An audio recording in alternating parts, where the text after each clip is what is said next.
If you've ever tried to set up a golf simulator in a spare room, you know the biggest headache isn't the tech, it's finding something that actually fits, stays put, and won't ruin your walls. You want a system that's reliable enough to survive daily swings, easy enough that you don't need a crew of installers, and worth every dollar you're putting into a hobby that suddenly feels like a home office upgrade. That's the dilemma most people face before they click Add to Cart. Link is in the description if you want to check the product details on Amazon.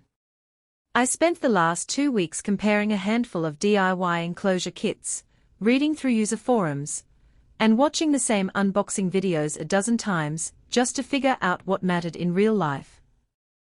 The Indoor Golf Shop's DIY golf simulator enclosure kept popping up because it promises a full-size impact screen, protective padding, and an easy setup design, all without the need for bespoke carpentry.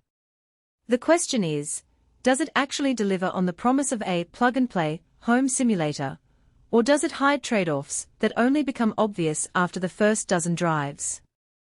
First-time buyers need to think about space. This enclosure measures 13 feet 7 inches wide, 7 feet 11 inches deep, and 5 foot tall. In practice, that's the size of a modest living room or a large basement. If you have a room that's at least 12 feet wide, you'll be fine.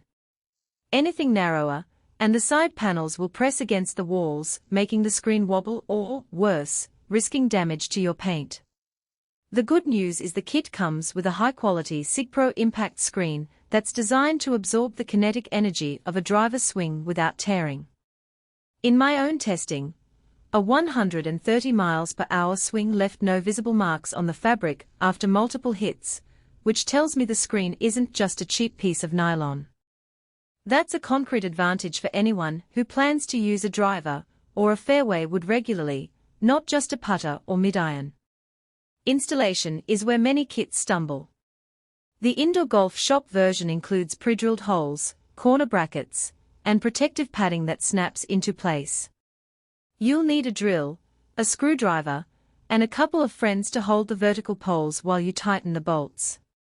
The process took me about 45 minutes from opening the box to having the screen fully tensioned. The nozzle I included, note, threw me off at first. I had to buy 4 1-inch steel poles separately, which added around $50 to the total cost.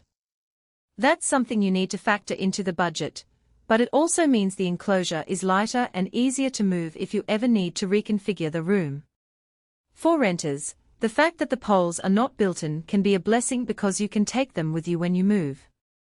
Now, let's talk about daily usability. Once the screen is up, you mount your launch monitor and projector on the ceiling or a sturdy stand.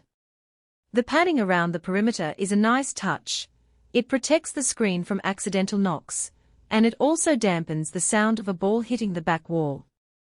I've got a small dog that loves to chase a golf ball, and the padding held up after a few enthusiastic recovery swings that bounced off the side panels. The screen itself doesn't reverberate much, so you don't get that echoey gymnasium feel you get with some DIY setups. That makes the experience feel more like a real-world driving range, where you can focus on your swing without the distraction of a loud thwack. One practical weakness I discovered is the height limitation. 5 feet sounds generous until you try a full swing with a driver and a tall driver stance. If you're over 6 feet 2 inches, you'll need to raise the screen a little, which means adding additional extension pieces to the vertical poles. The kit doesn't include those extensions, so you'll have to source them yourself. For most average height players, the standard height works fine, but taller golfers should note that extra step. Another nuance is the need for adequate lighting and a good projection surface behind the screen. The impact screen is designed to catch the ball, but you still need a projector that can produce a clear image on a relatively large surface. If you already own a high-resolution projector, you'll be set.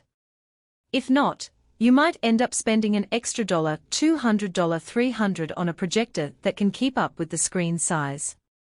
The enclosure itself doesn't solve that problem, but it does give you a defined area where you can position the projector at the optimal distance without worrying about hitting a wall. Who should buy this?